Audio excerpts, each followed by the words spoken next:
as palmas.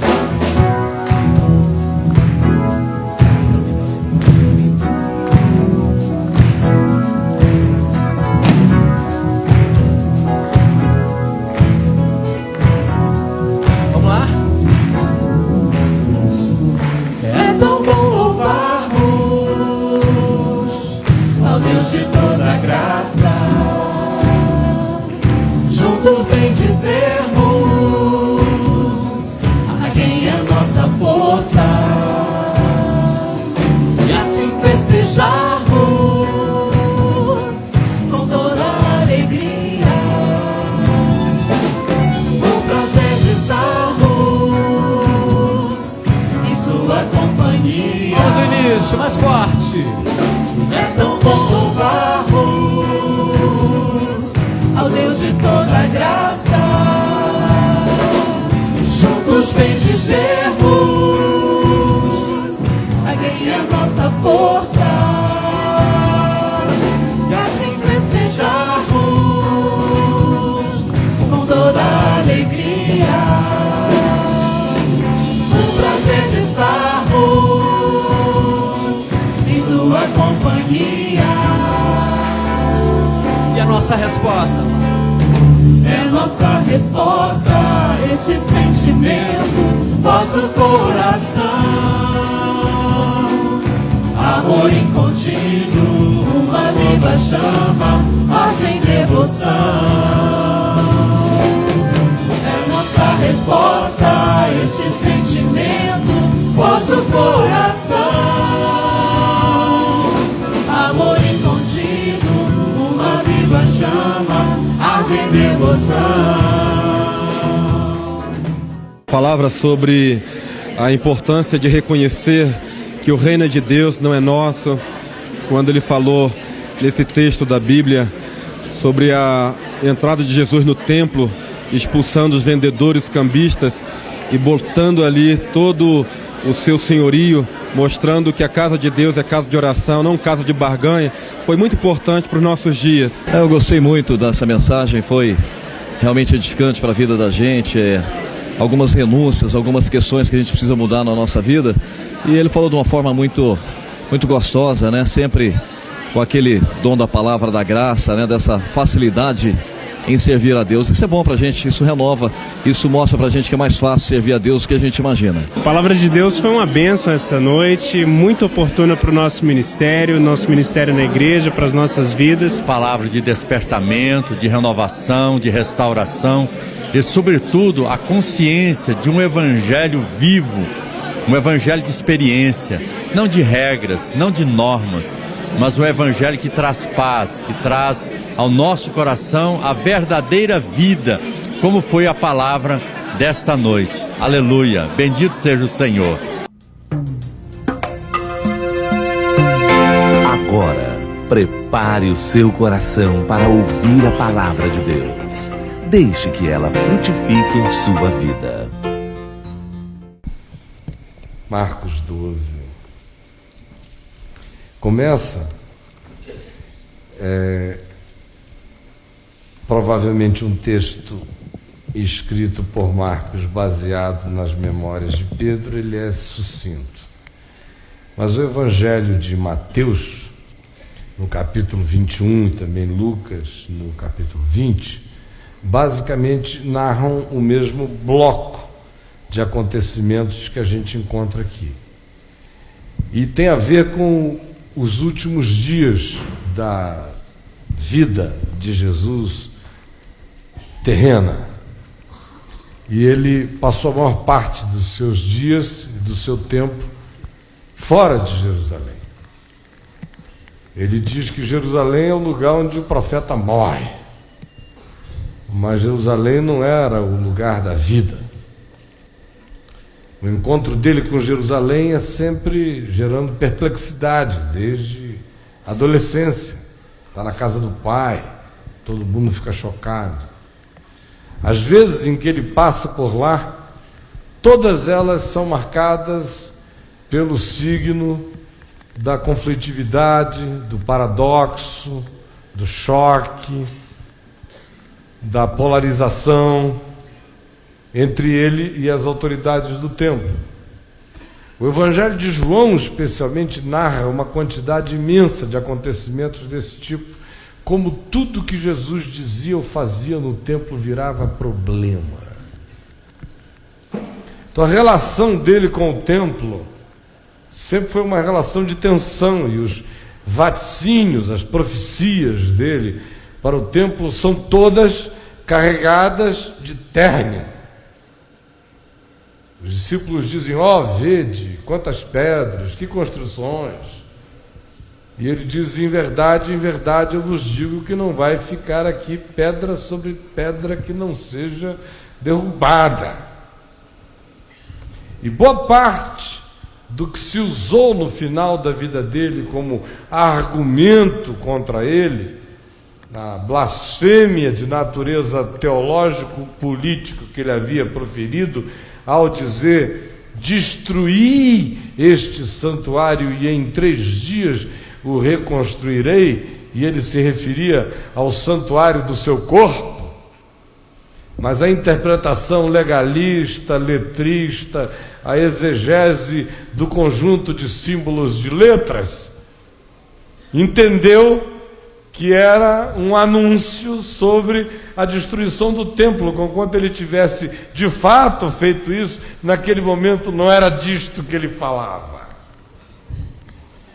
O fato é que, antes do capítulo 12 de Marcos começar, Jesus entra montado num jumentinho em Jerusalém, vai ao templo, vê o estado de bazar de Istambul, no qual o templo se colocara com vendas para todos os lados, e animais, e barganhas, e pessoas oferecendo sacrifícios mais garantidos, animais melhores, pedigree de ovelha sem defeito, custando mais caro, maior negociação, câmbio para lá, para cá, trocação, grana,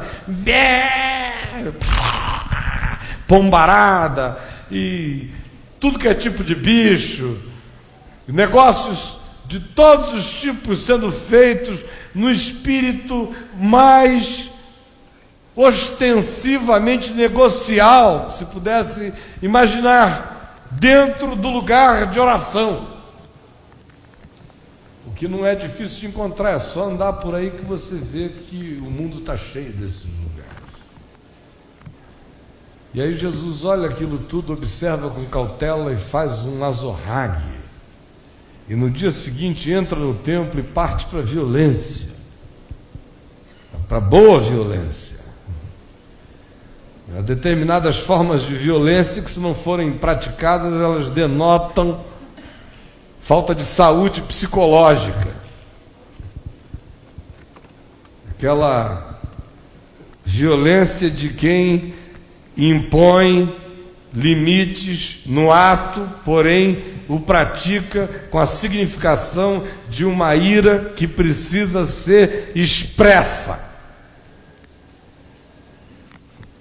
É por isso que se diz: irai-vos e não pequeis, não se põe o sol sobre a vossa ira. E ele entra meticulosamente ali, porque ele fez o azorrague no dia seguinte, portanto, não há aqui um surto de raiva, há uma deliberação. E ele vira as mesas, abre as gaiolas, solta as rolinhas e a pombarada, liberta as ovelhas, solta os carneiros, derruba as moedas. E esse é um ato que tem um significado de natureza conturbatória incomparável. Era uma provocação, era uma insurreição, era mais do que um discurso insidioso. Era a subversão em processo, em progresso, dentro do templo, contra a vontade das autoridades judaicas, porque nada daquilo era feito em oculto. Todo mundo ganhava comissão, tinha diarinha, semaninha, mensalinho e mensalão. E a moçada toda se servia do processo. E ninguém fique pensando que estruturas e hierarquias religiosas não funcionam de modo muito parecido como tem funcionado, infelizmente, o Congresso Nacional. Já o livro de Eclesiastes nos diz que quando você vir um homem oprimido, saiba que sobre ele há um que o oprime, sobre este um outro que o oprime, sobre aquele um outro que explora, e sobre este um outro que ainda dele se aproveita. Essas hierarquias vampirescas da existência. Então todo mundo tirava proveito do que rolava ali, de modo que a intervenção de Jesus não é apenas uma intervenção profética, que podia ser entendida como um zelo, mas mexia em todas as dimensões, tanto relativizava as autoridades que consentiam com o fato de que o lugar de oração se transformasse num covil de salteadores, quanto também em conluio se associavam a esses que exploravam o povo, sendo eles mesmos os mantenedores dessa máquina de barganhas incessantes e de bênçãos vendidas, regiamente comissionados por permitirem tais coisas. Aí Jesus entra e acaba com isso e provoca logo o fato de que os sumos sacerdotes, os escribas e os anciãos do templo vieram procurá-lo e disseram: com que autoridade tu fazes isto? Quem te deu essa autoridade? Quem é que você pensa que é? Nós somos o pessoal do Sinédrio. Quem manda aqui somos nós. Aqui as coisas acontecem como a gente decide. A autoridade constituída aqui é a gente. Então, com que autoridade você vira a mesa? E quem te deu essa autoridade? Aí Jesus disse: olha, eu vou responder essa pergunta a vocês se vocês me responderem uma outra. Vocês acham que o batismo de João era dos céus ou era dos homens? Aí a moçada parou, Caifás e Companhia Limitada se reuniram, aí chegaram à conclusão: se a gente disser que é dos céus, ele vai olhar para a gente e vai dizer: por que vocês não creram nele então? Se a gente disser que é dos homens, é de temer, porque todo o povo crê que João é um profeta e a gente pode ser chacinado. Vamos dizer, por exemplo, não sei. Aí vieram para Jesus e disseram: mestre, pensamos muito e é um dilema, se é do céu, se é dos homens, tem coisa dos céus, tem coisas dos homens, pode ser, pode não ser. De fato, mestre, deu uma crise existencial em todos eles. Nós não sabemos. Aí Jesus disse: nem eu tampouco vos digo com que autoridade eu faço essas coisas. E aí, por falar em autoridade, por falar quem é o dono do quê, quem falar só a respeito de falar acerca de quem que a casa pertence, por falar em propriedade, em autoridade, em direito, Jesus lhes conta uma parábola. E essa parábola acontece da seguinte maneira: ele diz: olha, um certo homem tinha uma vinha, e ele iria se ausentar do país por muito tempo. Então ele arrendou a sua vinha a alguns vinhateiros para que eles cuidassem da sua propriedade e no devido tempo pagassem o que era devido. Quando o primeiro prazo se esgotou, ele mandou os primeiros servos para receberem o que lhe era próprio, ele era o dono.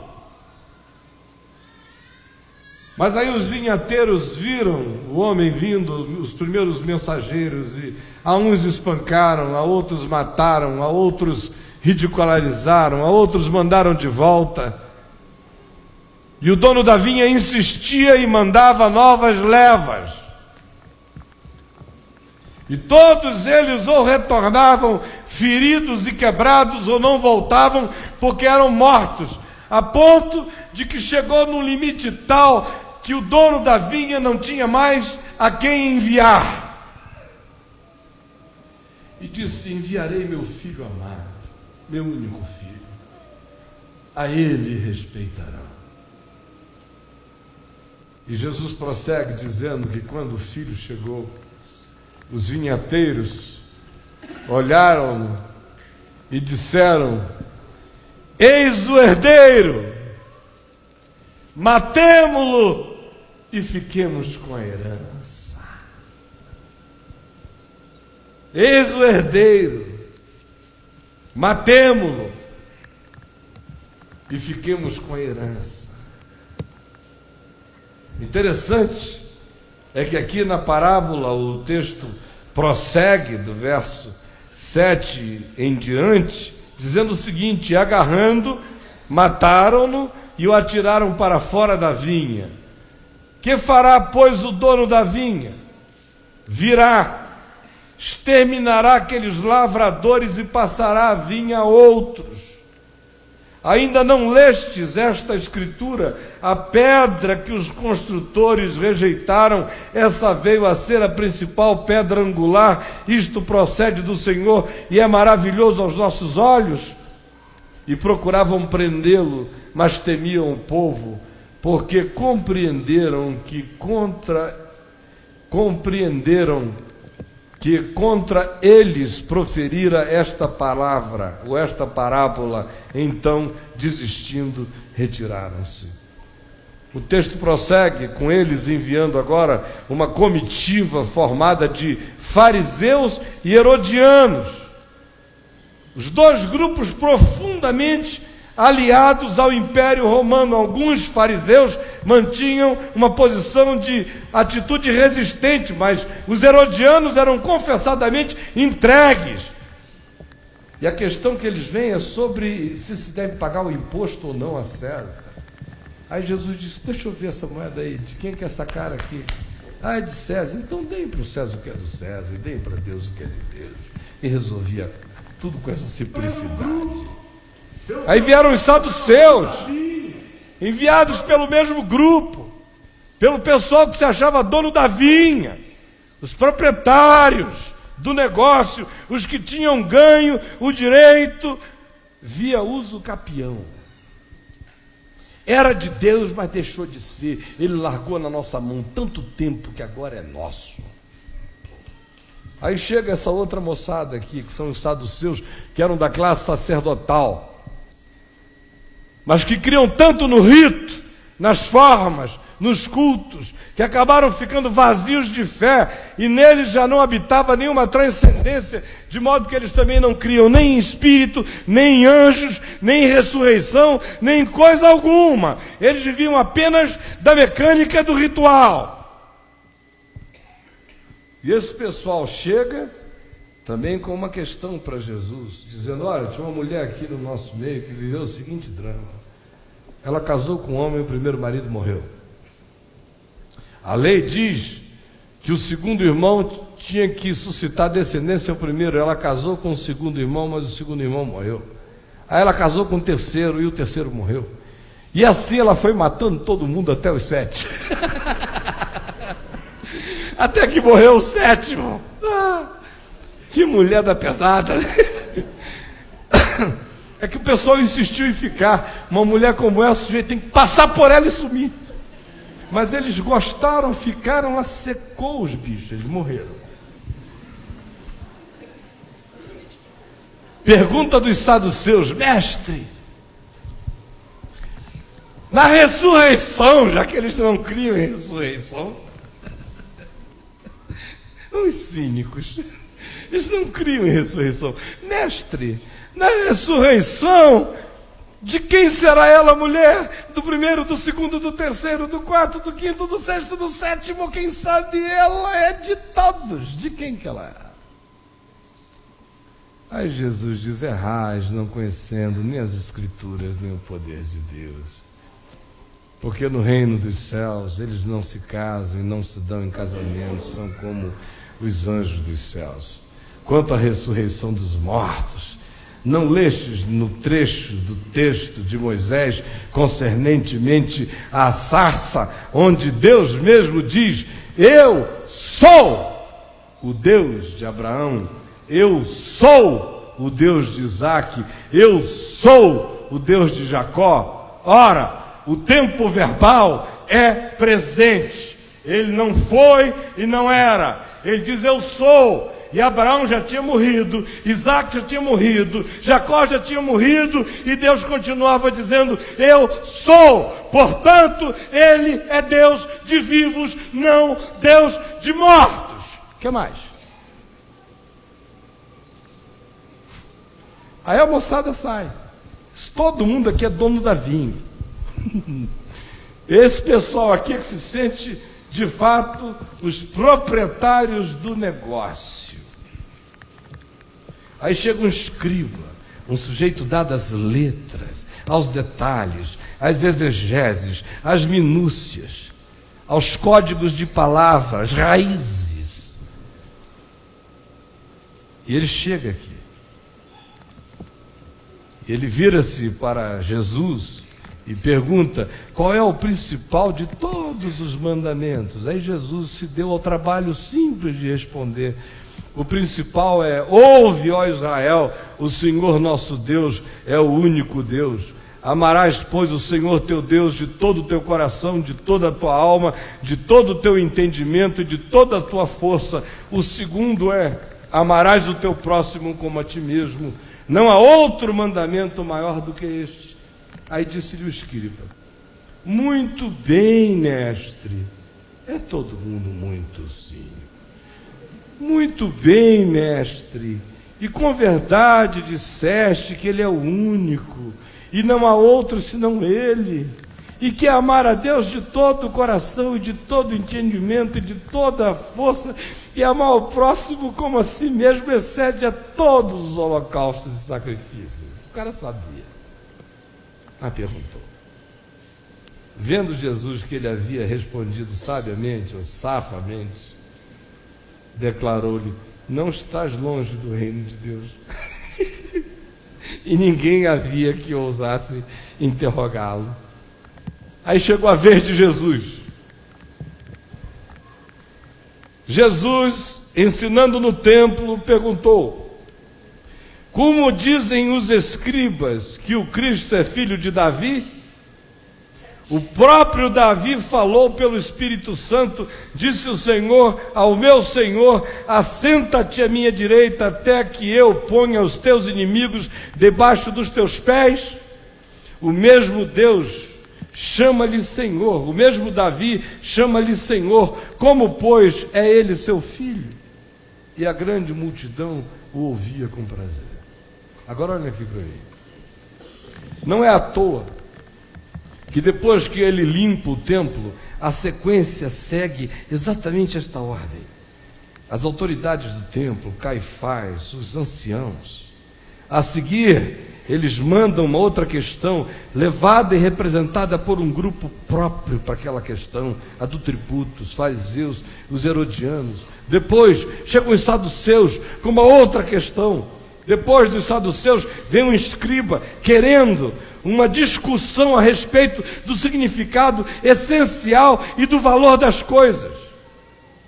No entanto, para Jesus, não importando a cara, não importando o argumento, não importando a entrada nele, se era pela via da pergunta da autoridade, que diz quem te deu autoridade, ou se era através da atitude subreptícia e maligna de fariseus e herodianos, querendo colocar Jesus numa posição politicamente desconfortável, ou se era pela via da sutileza filosófica e cética dos saduceus na questão da ressurreição, ou se apresentava como uma tentativa de mostrar que Jesus tinha muitas palavras e poderes extraordinários, mas que era incapaz de fazer a síntese da essência do significado das coisas, e ele o faz. Essas são as caras, mediante as quais elas se manifestam. Mas o espírito dos donos da vinha é o mesmo. Eles podem vir de um modo ou de outro, com a máscara que escolham, mas dentro dos seus corações há uma decisão determinada. A decisão é a seguinte: quem manda aqui é a gente. Ou a gente manda pela via da autoridade eclesiástica, ou a gente manda pela via da teologia, ou a gente manda pela via do controle do culto, a gente manda pela via das reflexões mais profundas, mas somos nós que mandamos. E o que se está dizendo aqui tem um significado imediato, histórico, concreto, da relação de Jesus com essas pessoas no tempo e no espaço. O que Jesus disse que aconteceria, que a vinha ia ser tirada a eles, dada a outros, aconteceu. E na passagem de Mateus ainda se faz o acréscimo. Se diz que esse Senhor ficaria irado e enviaria as suas tropas, as quais destruiriam a cidade. O que com efeito aconteceu no ano 70, quando o general Tito invadiu, sitiou Jerusalém e a tomou, mostrando que não existe uma doutrina sobre a soberania de Deus, mostrando que Deus é soberano, que o César não sabe, mas frequentemente as pulsões que nascem dentro dele completam e realizam desígnios que lhe transcendem. Que os imperadores, os reis da terra, que pensam que são os senhores da vida e da morte, não têm a menor ideia de quem reina sobre todas as coisas. No entanto, ele quer deixar bem claro, não só para eles, mas para todos os seres humanos, que quando a gente vai entrando e entrando e entrando no negócio da fé, na casa de Deus, no culto a Deus, nas coisas de Deus, nos cargos de Deus, nas funções de Deus, separados para Deus, santificados para Deus, escribas de Deus, pastores de Deus, sacerdotes de Deus, bispos de Deus, autoridades de Deus, fanáticos por Deus, fariseus de Deus. O que nos possuiu já foi o espírito dos vinhateiros, que faz a gente dizer: esse negócio aqui é nosso. Isso carrega a semente do próprio pecado contra o Espírito Santo, porque Deus pode fazer a obra no lugar e eles matam a si mesmo. Chamam de Belzebu, de demônio, botam o nome que quiserem, são os vinhateiros homicidas. Como aconteceu no caso de Lázaro, que é ressuscitado de entre os mortos 4 dias depois de ter entrado em putrefação, de lá é tirado, vivo. E o que eles disseram em Jerusalém, esses mesmos homens? Agora ele fez um sinal que não o podemos negar. Se o deixarmos, o mundo inteiro virá após ele. Por isso decidiram matá-lo. Vai estragar o nosso negócio. Depois vem os romanos. Disseram eles: vão invadir o lugar, vão tomar essa posição, vão instalar outros. Morra a Deus! Ou quem quer que seja o profeta. Mas nosso lugar não pode ser mexido. Isso aconteceu de modo concretamente prático e dramático em Jerusalém. Mataram o filho do dono da vinha. Mas acontece todo dia hoje. Acontece quando a graça de Deus quer se manifestar e os homens não permitem. Acontece quando o perdão de Deus está se manifestando, mas os homens proíbem. Acontece quando o evangelho de Deus é supresso e no lugar dele é instalada a lei da morte. Acontece todos os dias quando aqueles que se sentem incumbidos por cuidar de alguma coisa de Deus começam a pensar que a coisa de Deus é deles. E como Jesus mesmo disse, nós que vivemos agora na esperança de que Ele volte, como parábola escatológica dessa expectativa da segunda vinda, Ele advertiu que a gente poderia surtar e nos deixarmos tomar pela embriaguez. E não é embriaguez de álcool, é embriaguez psicológica, é surto, é loucura, é megalomania, é narcisismo, é tirania, e maltratarmos os seus servos. Quando não mata o filho, matam os filhos. Mas o negócio é nosso. Como algum desses mais conhecidos líderes evangélicos do Brasil, uma ocasião me disse: aqui não há lugar para Deus nesta conversa. Nesta aqui, eu estou dizendo para ele: você não tem lugar, quem decide aqui sou eu. Eu ouvi isto.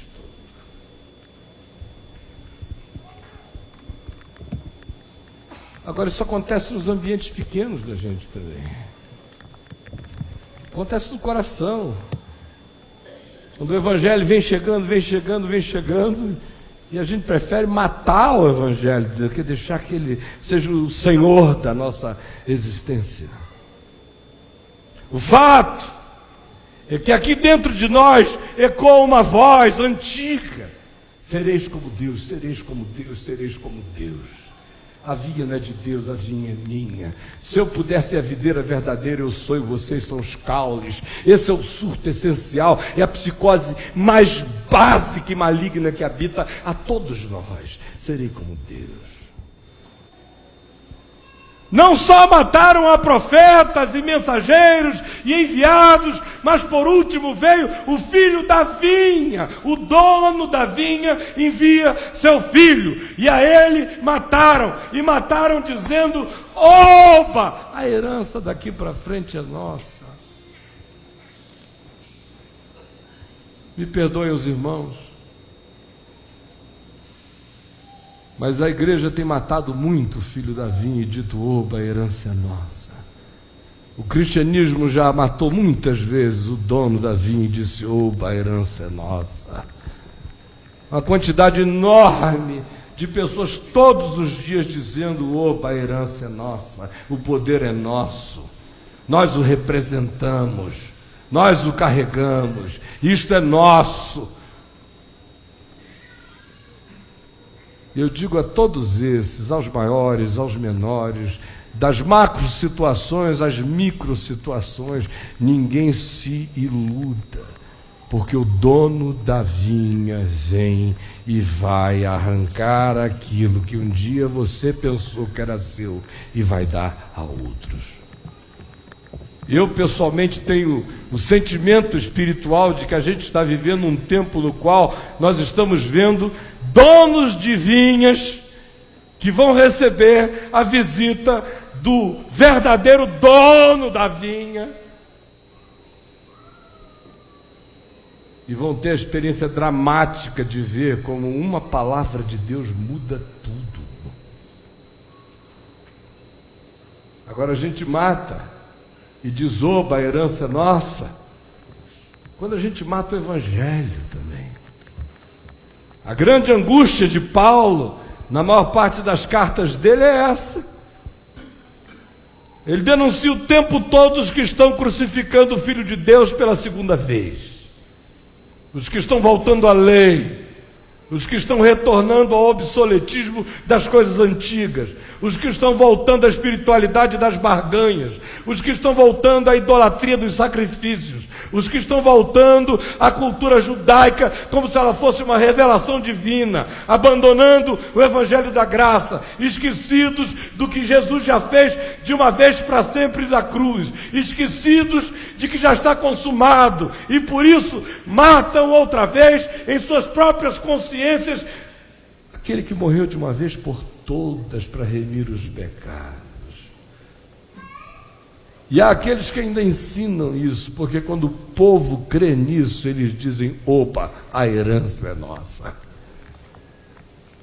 Pobre do povo que se deixa conduzir por esses que dizem essas coisas, porque eles só as dizem porque no coração a alegria deles é: a herança é nossa. Eles sabem que o evangelho do reino tira o poder das mãos deles. Eles sabem que o reino de Deus deshierarquiza todos esses comandos. Eles sabem que no reino de Deus não há sumos sacerdotes, nem há sacerdotes humanos. Todos somos sacerdotes, e há um único sumo sacerdote, e não foi feito conforme a ordem dos saduceus, filhos dos levitas, mas conforme a ordem superior de Melquisedeque, que abraça toda a humanidade. Isso tira o poder das mãos deles. Eles querem saber quem é que deu autoridade para a gente ser quem a gente é.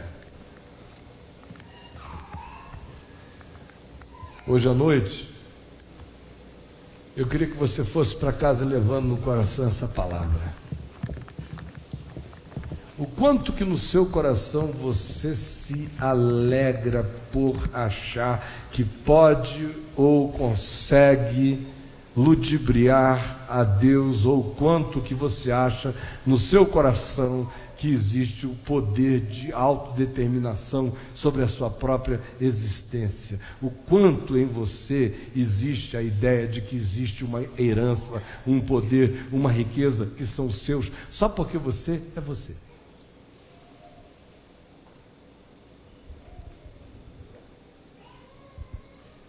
Matemo-lo, e a herança será nossa.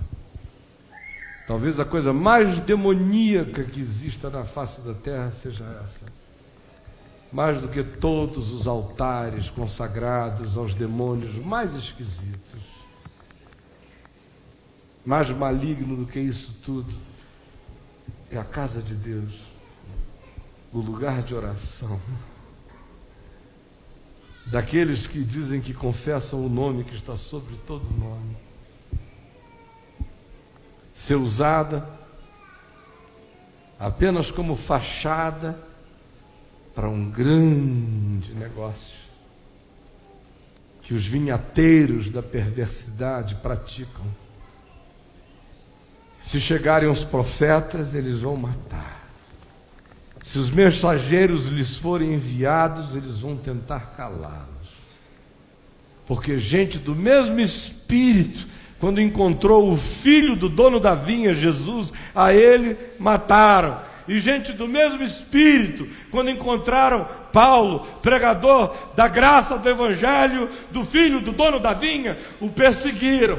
E todos quantos querem viver e encarnar a consciência do significado do reino de Deus, de quem é aquele que está sobre tudo e todos, quando desejam praticar isso com serenidade de coração e sinceridade em suas almas, eles vão encontrar os vinhateiros estelionatários, que de um modo ou de outro vão querer eliminar qualquer risco de relativização, porque o que eles querem mesmo é o poder, o domínio e a herança. Não tem nada a ver com Deus, tem a ver com eles. Aí você diz: mas por que você está falando isso aqui para mim? Eu sou só o carinha que sou levado daqui para ali. É justamente por isso, é para você parar com isso. E também pensar e crer que isso dá no coração de qualquer um. Faça o exercício interior e você vai ver a quantidade enorme de vezes em que o evangelho chega e você mata. Chega. Eu já matei muito o evangelho na minha vida. Ele chega. Aí você diz: não, se ele entrar, vai mexer tudo, vai desconstruir tudo, vai bagunçar a coisa toda, vai desmontar. Eu gosto de ser o dono dessa parada. Eu prefiro o inferno da minha ansiedade do que a boa nova dessa graça. Mata essa desgraça, mas eu continuo andando dono das minhas próprias heranças. Quantidade enorme que há de cristãos hoje numa dúvida atroz, dizendo: eu já sei o que é o Evangelho, mas assim mesmo continuam matando o Evangelho, sacrificando o Evangelho, porque dizem nos seus corações: se eu crer e me entregar, eu vou ter que desmontar toda essa coisa que eu chamo minha. Então mata o dono, mata o filho do dono, mata a palavra dele, mata o Evangelho da graça dele, mata quem vier da parte dele, mata. Porque dado o tempo decorrido, nós já nos sentimos no direito do uso capião sobre a coisa. Até Deus agora tem que entrar pedindo muita licença. E como Ele é Deus, Ele decidiu nem entrar mais. Já transferiu para outros. E a maioria não ficou nem sabendo. Faz isso como um ladrão à noite. O pessoal acorda de manhã, crente que está tudo igual, já não está. Porque quem é o dono do Espírito é Deus. Não é você que é o dono do Espírito de Deus. Brinca com Ele e você amanhece seco. E Ele se transfere para corações que você nem sabe quais são. Não se vanglorie do seu poder de autodeterminação. Deus não pratica a lei do uso capião. O que é dele, você é só servo. Se alegre na herança do Filho. Tudo que eu quero é o que de Jesus puder vir para mim como significado para a minha vida. Essa voz que diz: matemo-lo e apoderemo-nos da herança, é a voz da lei, da justiça própria, da autossantificação, do uso capião espiritual, dos poderes adquiridos, do tempo de casa. É o espírito maligno de Caifás, dos escribas, dos fariseus, dos saduceus, do covil de demônios, que praticava essa macumba toda em nome do Deus de Israel.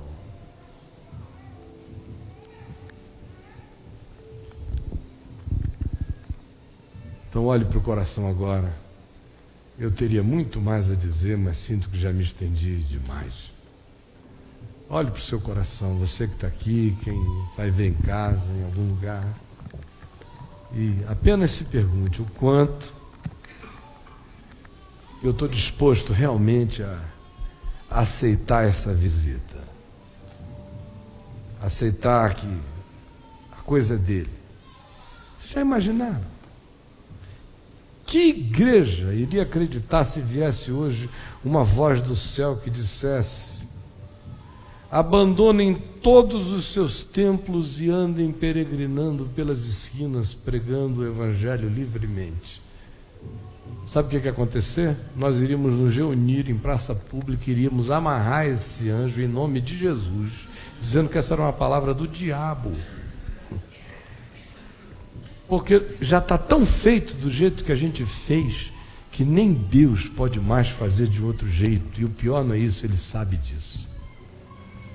Por isso Ele não põe remendo de pano novo em veste velha, nem põe vinho novo em odre velho. Em outras palavras, a declaração que Jesus está fazendo aí é sobre a nossa incorrigibilidade, a nossa impossibilidade de nos convertermos. Quando a gente se sente o dono da vinha, uma coisa do diabo sentou na base do nosso ser. Essa é a coisa do diabo. Vocês querem saber qual é? Essa é a coisa do demônio. É quando o cara diz: o reino é meu. É quando ele vai achando que ele tem poderes especiais, que ele manda, que ele faz, que ele autoriza, que ele diz, que é, que não é. Aí, coitado, ele é o diabo e não viu. Ele está praticando uma ação espiritualmente perversa contra a graça. Ele está se rebelando contra o senhorio do eterno. E ele está destruindo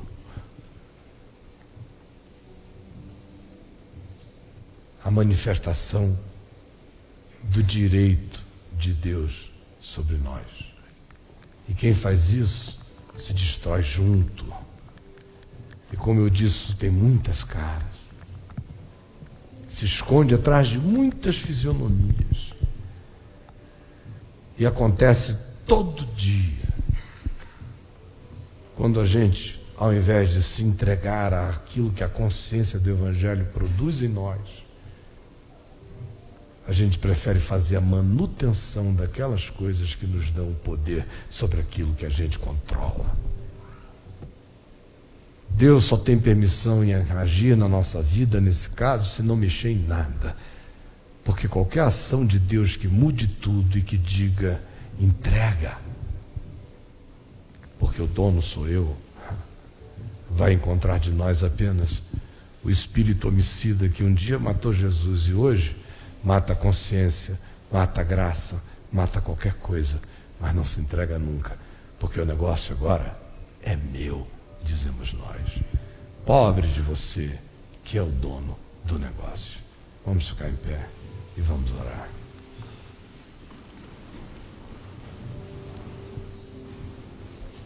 Ninguém saia. São 9 horas, dentro de 5 minutos nós vamos estar encerrando. Eu queria fazer um convite. Olha aqui para mim.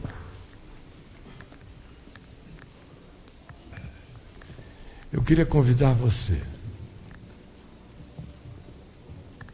que até o dia de hoje, por mais que tenha dito que crê em Deus, que crê em Jesus, mas honestamente, sem palhaçada,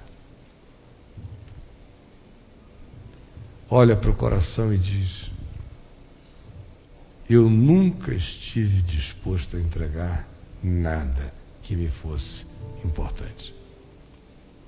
Nunca. Na minha vida, Deus só teve espaço naquilo para o que eu não ligava.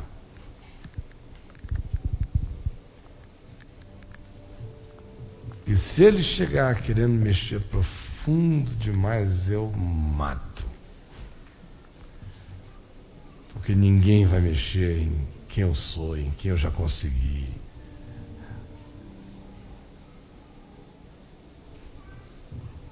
E se o Espírito Santo falou com você hoje acerca disso, e se você recebeu a convicção do Espírito, que você era um castelo consagrado a Deus e fechado para Deus, porque você é o dono da parada,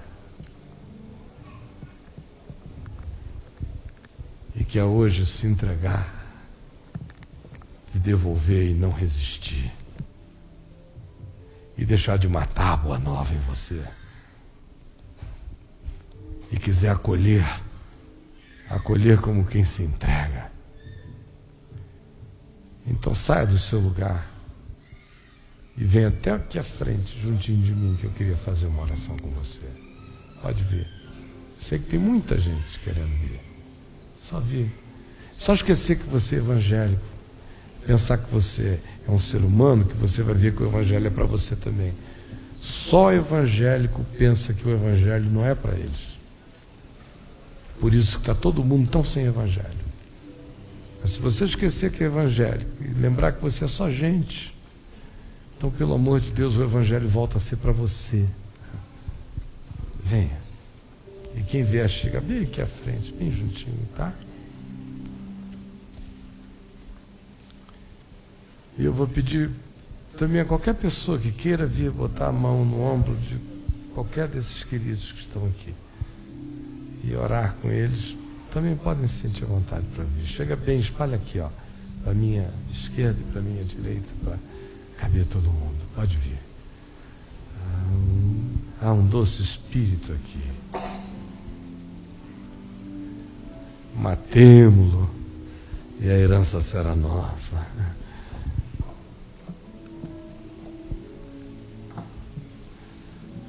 Há um doce espírito aqui E eu sei que é o Espírito de Deus.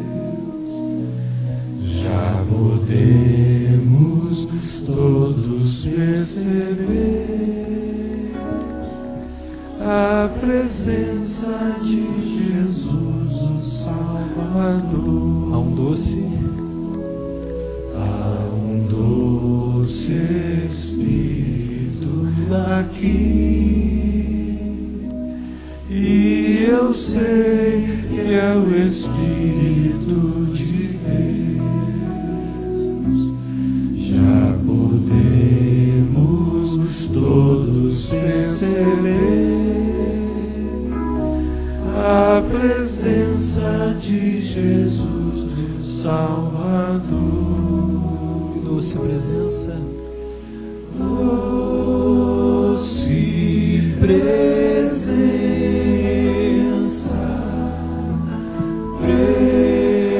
presença santa,